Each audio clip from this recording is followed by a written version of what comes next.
અહીં બેઠેલા મારા બધા યુવાન કાકા કાકી, મામા મામી અને પપ્પા મમ્માની ઉંમરના લોકોને આ 7 વર્ષનો દીકરો એક નાનકડી વાત કહેવા માંગે છે.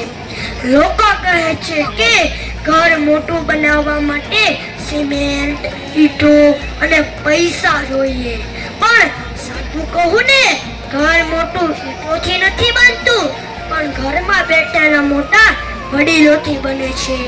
જો આપણે આપણા ઉમળિયાને સાચવીશું ને, તો જ ભવિષ્યમાં આપણી ડાળીઓ પર ખુશીના ફૂલ ખીલશે. માટે હું વિનંતી કરું છું કે દરેક ઘરમાં દાદા દાદીને નાના નાના બાળકની જેમ જ સાચવજો, તો જ આપણું કલ્યાણ થશે.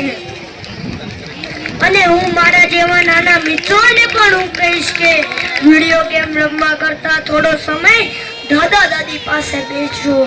એ તમને જિંદગીની એવી ગેમ શીખવાડશે કે તમે મોટા થઈને ક્યારેય હરશો નહીં.